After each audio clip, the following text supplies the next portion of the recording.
My name is Evelyn Grace Thompson, and I'm 74 years old. I never thought I'd be sharing the most painful chapter of my life with strangers on the internet, but maybe my story can help someone else who's walking this impossible path. This isn't a story with a neat ending tied up with a pretty bow. It's messy and complicated and full of the kind of pain that changes you forever. But it's also a story about surviving when survival seems impossible, and about finding tiny pieces of meaning in the wreckage of what used to be your life.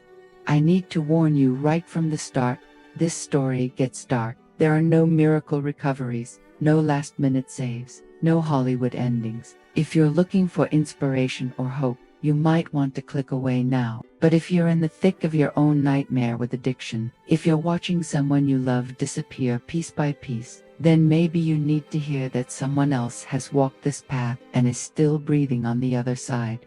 I married Robert Thompson in April 1969, right after he came back from Vietnam. I was 21. He was 23, with eyes that had seen too much, and hands that shook when he thought no one was looking. Robert was different, quieter, more serious, with an intensity that both attracted and scared me. He'd spent 13 months in the jungles of Southeast Asia, and came home with what doctors called anxiety issues. Back then, we didn't have fancy terms like PTSD.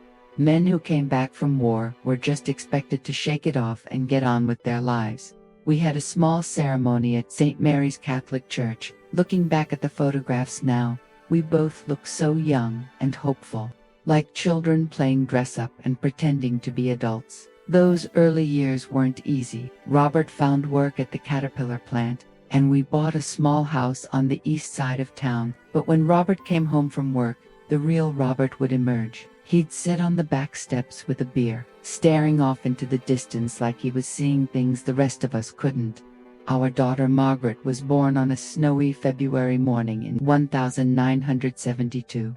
We called her Maggie from day one, and she became the center of our universe in ways I hadn't expected. She was 7 pounds, 2 ounces of pure perfection, with Robert's dark hair and my green eyes. Robert would sit in the rocking chair, holding her for hours while she slept, just staring at her face like he couldn't believe something so beautiful could exist in the same world where he'd seen such terrible things. Maggie was developing into a bright, curious child, but she was also what teachers politely called spirited. She had tantrums that could last for hours, screaming fits over things that seemed insignificant to adults but were devastating to her 3-year-old worldview. She was incredibly sensitive, crying when she saw dead birds on the sidewalk or when other children were mean to each other at the playground. When Maggie started kindergarten, I got calls from her teacher almost weekly about incidents in the classroom. The school counselor suggested that Maggie might benefit from counseling to help her learn coping strategies for her intense emotions. This was 1977, and child psychology was still relatively new. Robert was opposed to the whole idea. He said there was nothing wrong with Maggie that a little discipline wouldn't cure.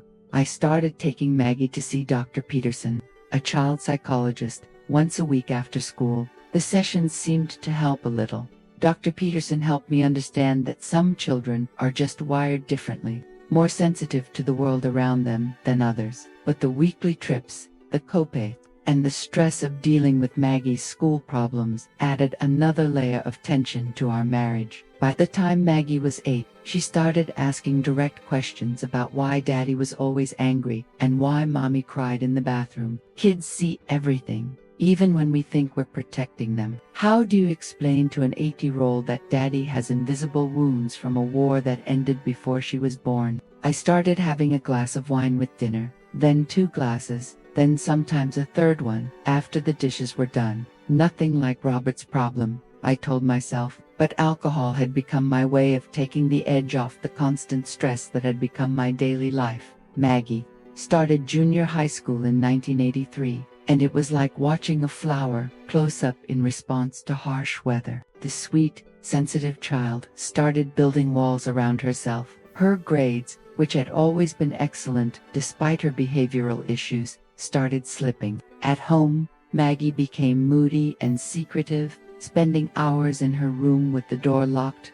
One night in October of her 8th grade year, Maggie didn't come home at all. She finally showed up the next morning, rumpled and tired and smelling like cigarettes. That's when I found out about the drinking. My 13-year-old daughter had been drunk, unsupervised, in a house where the adults either didn't know or didn't care what the children were doing. The confrontation that followed was unlike anything we'd experienced before. Maggie accused me of being a hypocrite, pointing out that I had wine with dinner every night and that Robert drank beer constantly. She said at least she was having fun with her drinking, not using it to hide from her problems like her parents did.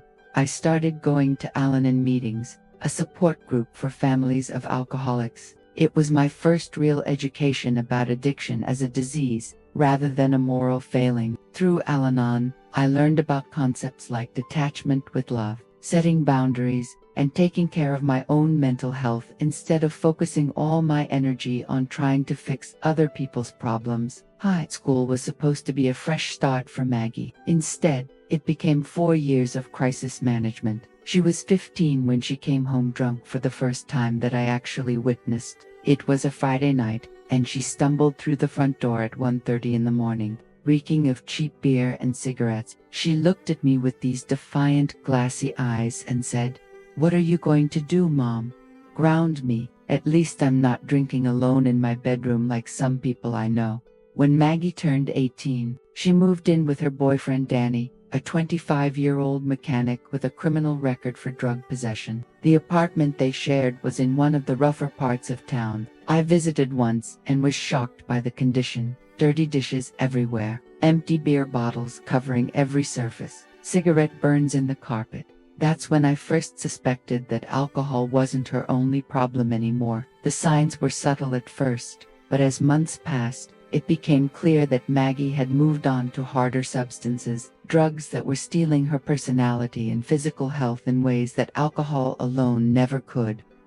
Robert and I separated when Maggie was 19. The divorce was finalized 2 years later, a quiet legal proceeding that felt more like a business transaction than the end of a 23-year marriage. Maggie's reaction was a mixture of relief and anger. She blamed us for not trying harder to work things out. Her addiction escalated quickly after that. What had started as recreational drinking turned into prescription pills, then cocaine, then eventually heroin. The transformation was heartbreaking to watch. The daughter I'd raised, the little girl who used to rescue earthworms after rainstorms, disappeared piece by piece. I enabled her behavior in ways I didn't fully understand at the time. Every time she swore she was ready to go to treatment, I'd help her pay for another program. Every time she needed a place to stay, I'd let her crash on my couch. Every time she asked for $20 for food, I'd give it to her even though I knew the money was going to drugs. The treatment programs never worked, at least not in any lasting way. Maggie would go through detox, spend 30 or 60 days learning coping strategies, come out full of optimism and determination to stay clean, but within weeks of being released, she'd be back to using, often worse than before. I remember one particular treatment center in Springfield where Maggie spent 90 days. She called me every Sunday, sounding more like her old self than she had in years. She talked about the friends she'd made, the counselors who understood her, the 12-step meetings that were helping her see addiction differently. When I picked her up on graduation day, she looked healthier than she had in months. Her eyes were clear, she'd gained weight, and she hugged me with genuine warmth. For 6 weeks, I allowed myself to believe we'd finally turned the corner. Maggie found a job at a local restaurant, moved into a sober living house, and attended meetings regularly. She'd call me every few days just to talk, the way she used to when she was younger. We went shopping for new clothes for her job, and she seemed excited about simple things like having her own income and making new friends who weren't using drugs.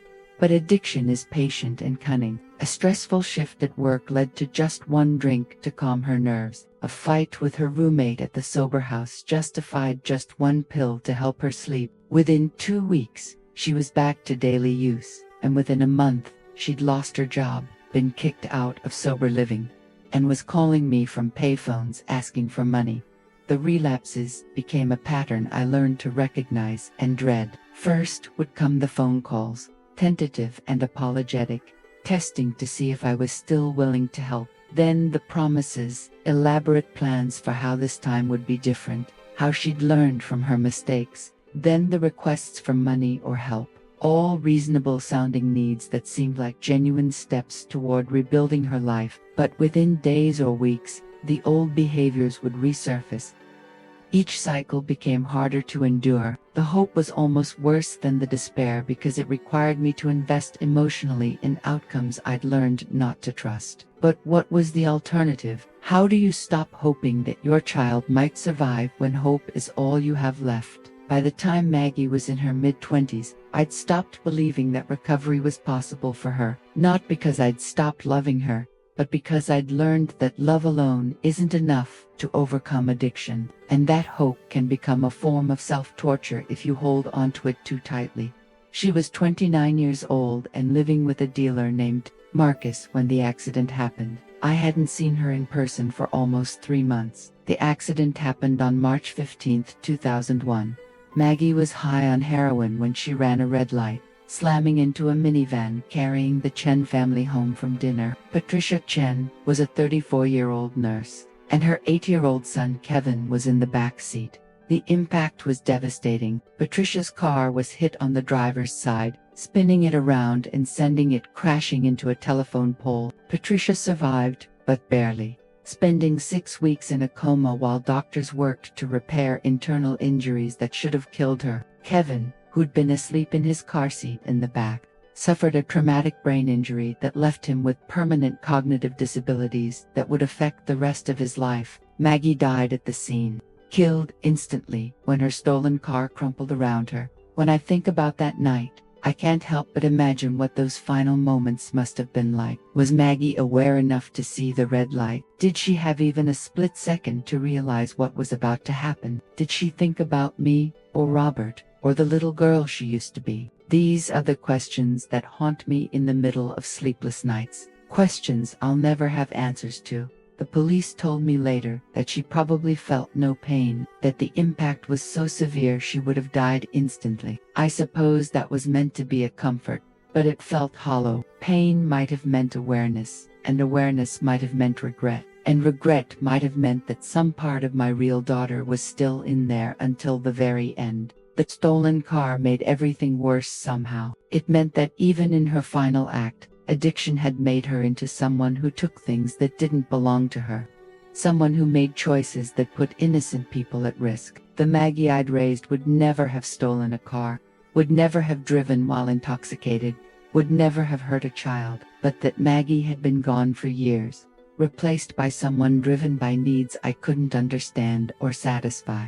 The phone call came at 3:47 in the morning. I know the exact time because I looked at the clock, thinking it was another one of Maggie's crisis calls. Instead, it was a police officer whose voice was professionally gentle as he told me that my daughter had been in an accident, that someone else was hurt, and that I needed to come down to the station to identify Maggie's body. I remember hanging up and sitting on the edge of my bed in complete silence for what felt like hours but was probably only a few minutes. Part of me had been expecting this call for years, dreading it, but knowing it was probably inevitable given the path Maggie's life had taken. But expecting something and being prepared for it are two completely different things.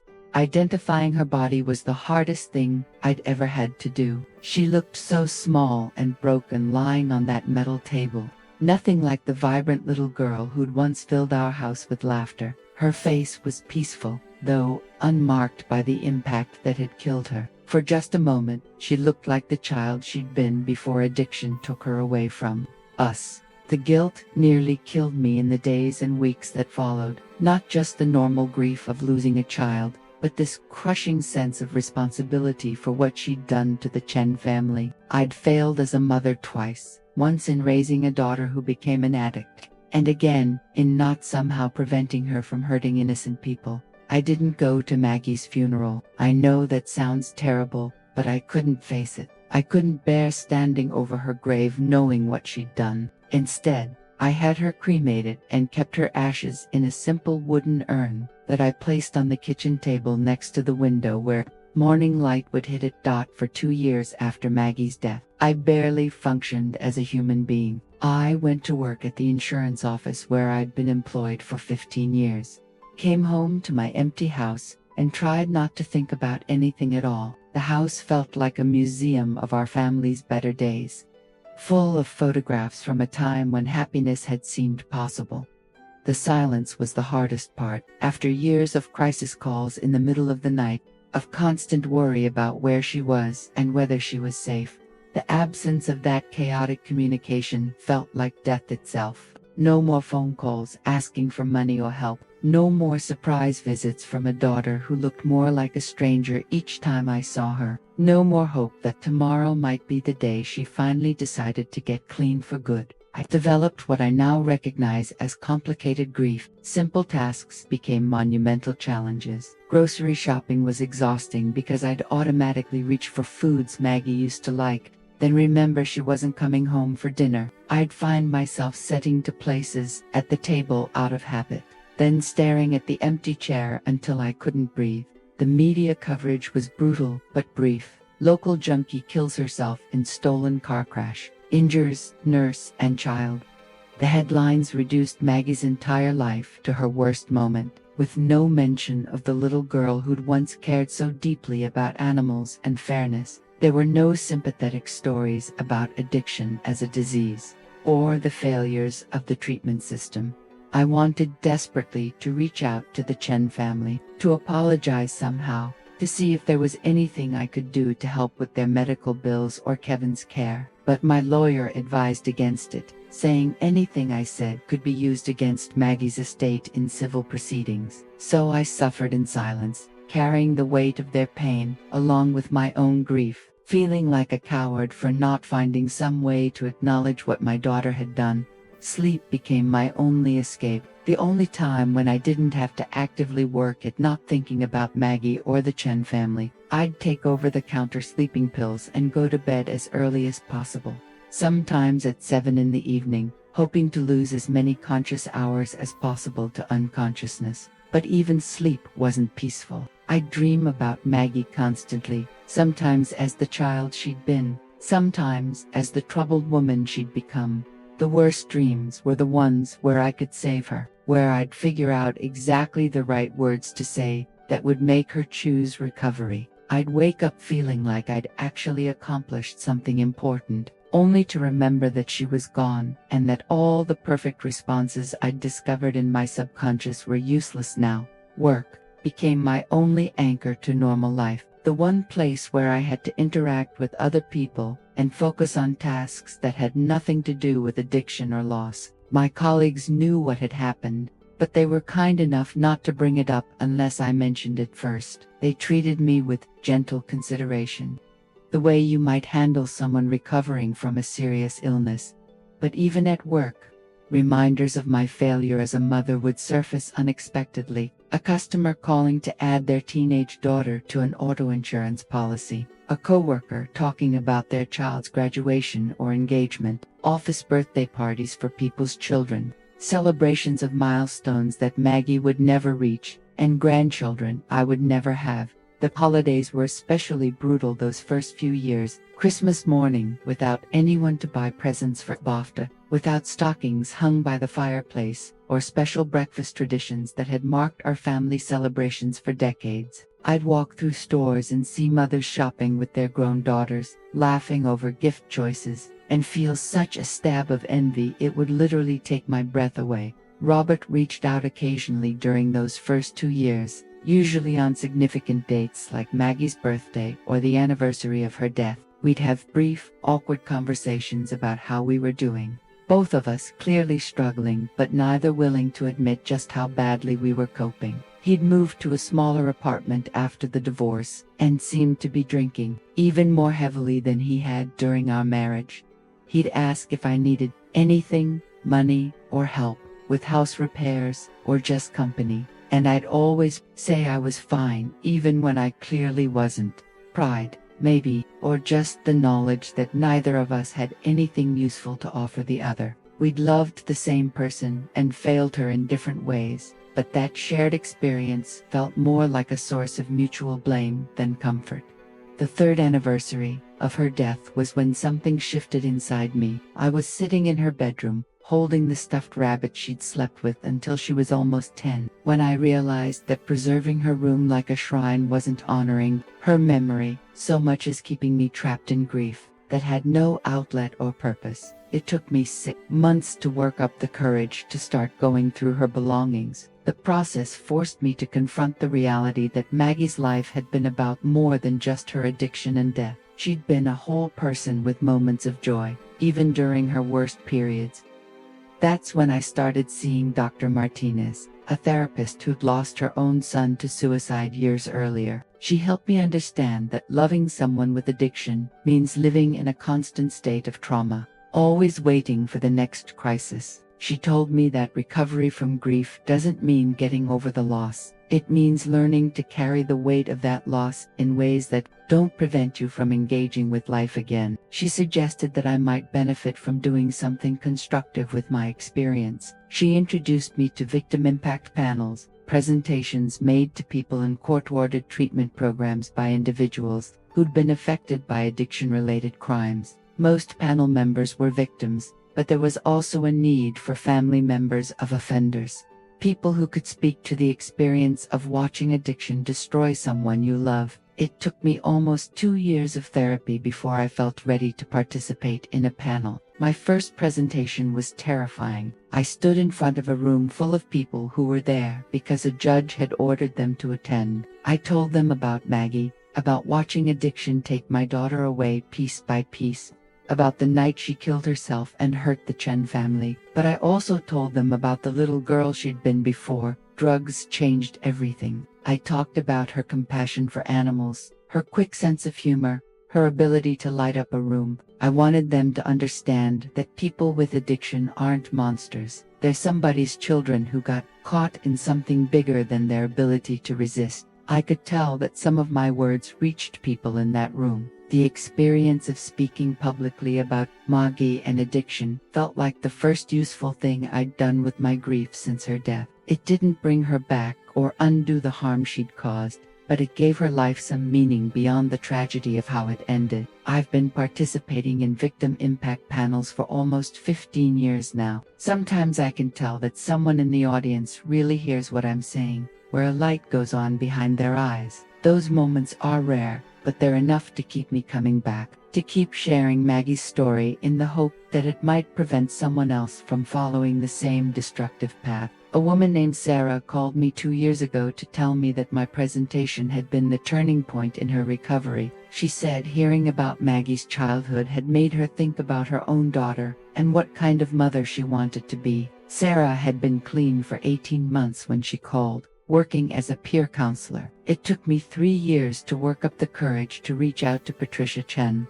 I'd written and rewritten letters I never sent, driven past their house without stopping, imagined conversations that might go badly in dozens of different ways. When I finally called, my hands were shaking so hard I could barely dial the number. Patricia was kind but cautious when I explained who I was and why I was calling. She agreed to meet me for coffee, though she made it clear she wasn't sure what we might have to say to each other. I understood her hesitation completely. What do you say to the mother of someone who changed your life forever in the worst possible way? We met at a small cafe downtown, both of us arriving early and sitting nervously at separate tables until I recognized her from the newspaper photos. She was smaller than I'd expected, more fragile looking, with graying hair and careful movements that suggested ongoing physical pain. The conversation was awkward at first. I told her how sorry I was for what Maggie had done,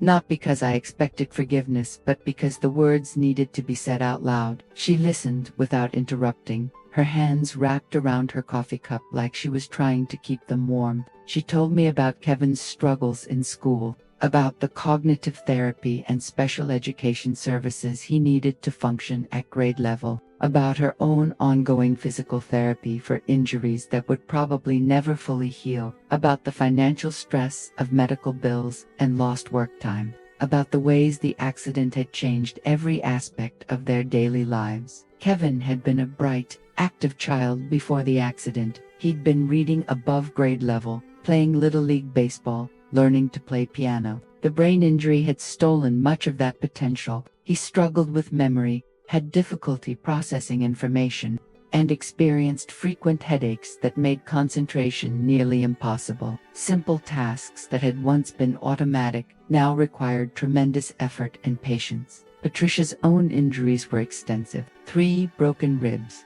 a punctured lung, internal bleeding that had required multiple surgeries. The physical healing had been difficult enough, but the emotional trauma was ongoing. She suffered from nightmares and panic attacks. She couldn't drive past the intersection where the accident happened without feeling like she was going to throw up. But she also asked me about Maggie, about what her childhood had been like, and whether she'd always struggled with addiction. I told her about the little girl who used to rescue earthworms after rainstorms and cry when her goldfish died, about the teenager who'd volunteered at the animal shelter until her addiction made her unreliable, about all the treatment programs and second chances and promises that had never quite stuck. Patricia seemed to understand something important that day. She said she'd wondered sometimes about the woman who'd hit them, about what her life had been like and whether she'd had family who loved her. Learning that Maggie had been someone's daughter, someone who'd been mourned and missed, didn't change what had happened, but it added context that made the tragedy feel more human and less random. "I don't forgive her," Patricia said quietly, stirring sugar into her coffee. "I can't forgive her for what she took from Kevin, from both of us. But I can see that she was a person, not just a monster. And I can see that you're grieving too, in your own way." We never became friends, Patricia and I, but we maintained a respectful relationship over the years. She'd send me updates about Kevin's progress in school, small victories like completing a grade level or learning a new skill. I'd share information about addiction resources and support groups. When she asked, neither of us pretended that our connection was comfortable or natural, but it felt necessary somehow.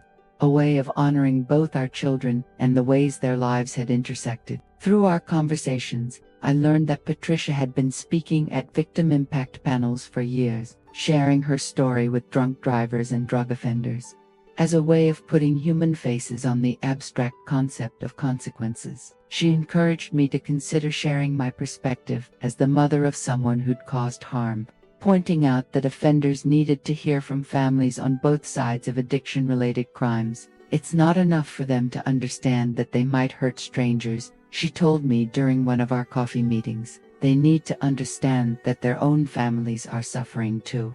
That addiction creates victims among the people who love addicts as well as the people who are hurt by their actions. The idea terrified me, standing in front of a room full of people who were there because a judge had ordered them to attend, most of whom would probably see me as either an enabler who'd failed to stop my daughter or a victim deserving of pity. But Patricia was right. There was something important in my perspective that might reach people in ways that traditional victim stories couldn't. My first victim impact panel presentation was at a treatment center outside of Springfield. I spent weeks preparing, writing, and rewriting my remarks, practicing in front of my bathroom mirror until I could tell Maggie's story without breaking down completely. The night before the presentation, I barely slept, going over every word and wondering if I was making a terrible mistake. The room was smaller than I'd expected, maybe 30 people, sitting in folding chairs arranged in rough rows. Most of them looked bored or resentful about having to spend their Saturday morning listening to sob stories from victims and their families. A few seemed genuinely interested, leaning forward slightly, making eye contact when I was introduced. I told them about Maggie, about watching addiction destroy my daughter, bit by bit over more than a decade, about the lies and manipulation, the stolen money and broken promises, the gradual transformation from a caring, sensitive child to someone who would do anything to get drugs, about the night she died and took part of Kevin Chen's future with her. But I also told them about the little girl she'd been before. Addiction changed everything. I talked about her compassion for animals, her quick sense of humor, her her ability to light up a room when she walked into it. I wanted them to understand that people with addiction aren't monsters or irredeemable criminals. They're somebody's children who got caught in something stronger than their will to resist. I could tell that some of my words reached people in that room. A young woman in the back row started crying when I talked about the phone calls in the middle of the night. The constant worry about whether this would be the day I'd get news that Maggie was dead. A man about Maggie's age nodded when I described the way addiction had changed her personality, making her selfish and manipulative in ways that were completely foreign to who she'd been as a child. Others seemed completely untouched by anything I said, already planning what they'd do when the session ended and they were free to make their own choices again. That's the reality of trying to reach people who aren't ready to be reached, who haven't yet hit whatever bottom will finally motivate them to take recovery seriously. After the presentation, several people approached me with questions or comments. One young man, maybe 25, told me that hearing about Maggie's childhood had made him think about his own mother and how much pain he'd caused her. A woman in her 30s said she hadn't realized that parents of addicts were grieving too, even while their children were still alive. But the comment that stayed with me came from an older man who'd been sitting in the front row. He walked up to me as people were filing out and said simply, "Thank you for not giving up on her. Even after everything, you still see her as your daughter." My mom stopped talking to me 2 years ago, and I don't blame her, but it helps to know that some parents don't stop loving us, even when we're at our worst. Robert died of liver disease in 2005, for years after Maggie. His death was the inevitable result of decades of heavy drinking. We'd never reconciled after our divorce, though we'd maintained a civil relationship centered on our shared concern for Maggie. These days, I live quietly in a small apartment. I sold the family home 5 years ago because it had become a museum of disappointment that kept me trapped in versions of the past that couldn't be changed. I work part-time at an insurance office, more for the routine and social contact than because I need the money. I still have Maggie's ashes on a shelf in my bedroom. Sometimes I talk to her, usually when I'm having a particularly difficult day. The anniversaries are still difficult, both her birthday in February and the 10th anniversary of her death in March. I've learned not to fight the sadness on those days, to just let it wash over me and trust that it will pass. People sometimes ask me if I've found peace or closure, and the honest answer is that those concepts don't really apply to losing a child under these circumstances. You don't get over it or move past it. You just learn to carry the weight of it without letting it crush you completely. Some days are harder than others, but most days, I function reasonably well. I get up, go to work, maintain relationships with people I care about. I find moments of contentment in small things. A good cup of coffee, a phone call from an old friend, the satisfaction of helping someone find resources for addiction treatment. I'm sharing this story because I want other parents dealing with addiction in their families to know they're not alone. The isolation can be overwhelming, but there are people who understand what you're going through. I also want people to understand that addiction doesn't discriminate based on how much you love your children. Maggie wasn't a bad person who made bad choices. She was a sick person whose illness ultimately killed her and hurt